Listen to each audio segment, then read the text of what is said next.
the necklace. Oh, shit! Get your hands! Oh, shit!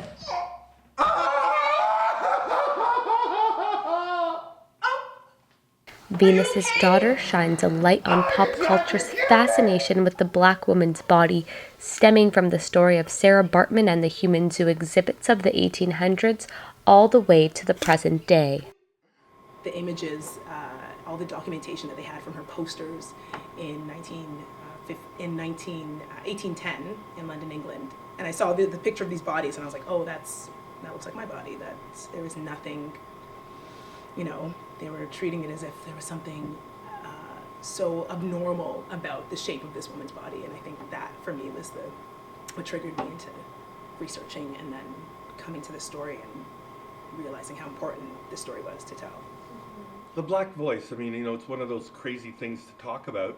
However, I think that there are some stories that are directly speaking to a perspective of a Black voice, not from the idea that it's only for Black people, but actually that the conversation is at a level beyond a primary grade level.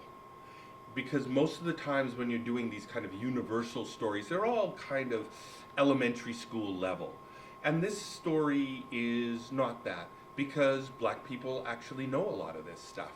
And so you can talk at a higher level in a more complex way in words and language and movement that speak to who we are and where we come from. The culmination of pop culture reference was a huge thing. Every time I was thinking about this play and then on my way to get a coffee and the first thing, splattered on my Facebook pages is Kim Kardashian broke the internet. And that image, and I'm like, oh, there's nothing new about this. There's nothing new about these images. And the question of where did this obsession with the bum come from? That has been my driving force. I think it's important. It's important to me, as a young woman.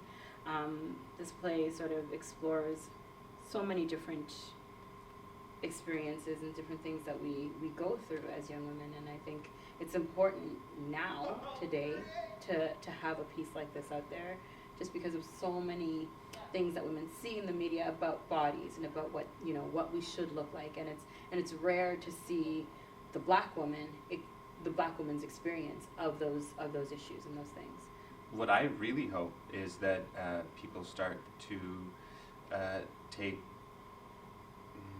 a step back before they start to question themselves and kind of recognize the universality of everyone's struggle, and that it's important to keep moving and not get caught in your own head, in your own mess, in your own whatever you're dealing with, and that you find freedom. Megan has written such a beautiful play that's it's very magical and very out there, but at the same time it's so rooted in truth and human experience that you find yourself laughing hysterically at one moment and then your heart is screaming and crying at the next moment. It's a cool show. It's a cool show. There is you get a little bit of everything.